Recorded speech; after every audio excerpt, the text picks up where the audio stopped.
Türkmenistanda koronavirus hadisalary möwjeýän mahaly Mary welaýatynyň Bayramaly etrafynda virus bilen ketelleýän mektep molimlary görnetin köpelýär. Bu ýagdaý orta mekteplerde okuwçylaryň gündelik sapaklarynyň ýarysyny molimsiz sınıflarda boş geçirmegine getirýär. Bu ýagdaýlaryň jekmejekleri barada Adatlyk radiosynyň habarçysy Marydan maglumat berýär. Şu günler etrawyň mekteplerinde köp molim koronavirus bilen ketelläp işe çykmaýar. Şol sebäpli 6 sapak geçmeli okuwçylaryň adatça 3 sapagy molimler tarapyndan okudylýar. Galan 3 sapagy okuwçylar boş oturup geçirýärler diýip 4-nji mektebiň bir bilim işgäri anonimlik şertinde 1-nji oktýabrda habarçymyza gurrun berdi. Habarçymyz bilen söhbetdeş olan mektep okuwçylarynyň enatalary COVID-19 keteliniň möwjeýän wagtynda çağalaryny mektebe iýermekden gorkýandyklaryny aýdýarlar. Çağalar 2 metr aralygy saklamaýarlar. Molim bolmasa çağalar bir-birleri bilen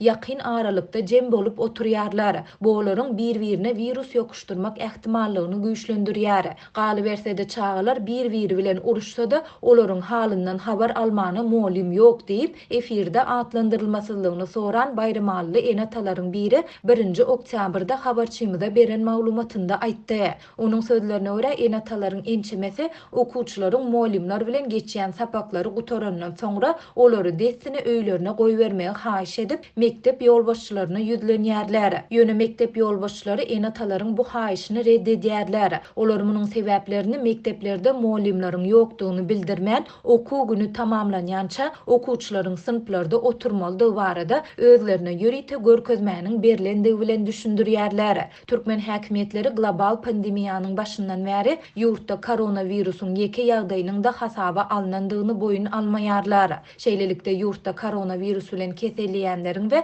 ondan ölýänleriň resmi statistikasyny ýurdun beýleki puwdaklarynda bolşýaly anyklamak hem başartmaýar. Şeýlede häkimetler adatlygyň ýurtda COVID-19-yň giňden ýaýramagy, munyň raýatlaryň işine we okuwuna nähil täsir ýetirýändigi baradaky sorawlaryna hem hiç bir düşündürüş bermeýärler. Ýatlasak ýurt resmileri virus hadisalarynyň möwjemeginiň arasynda orta mekteplerde okuwlary ilk wada çäklendirdiler. Ýöne soňra aradan bir näçe gün geçen soň bu çäklendirmeleri goýulsun etdiler. 1-nji sentýabrda ýurdun orta mekdeplerinde 1-nji 5-nji sınıf okuwçylar üçin sapaklar başlanyp bolsa 6-njy 11-nji sınıflar üçin okuw prosesi 1 ay ýyda süýşürilipdi. Ýöne soňra 6-njy sentýabrda 6-njy 11-nji sınıf okuwçylar üçin sapaklar garaşylmadyk ýagdaýda täzeden başlandy.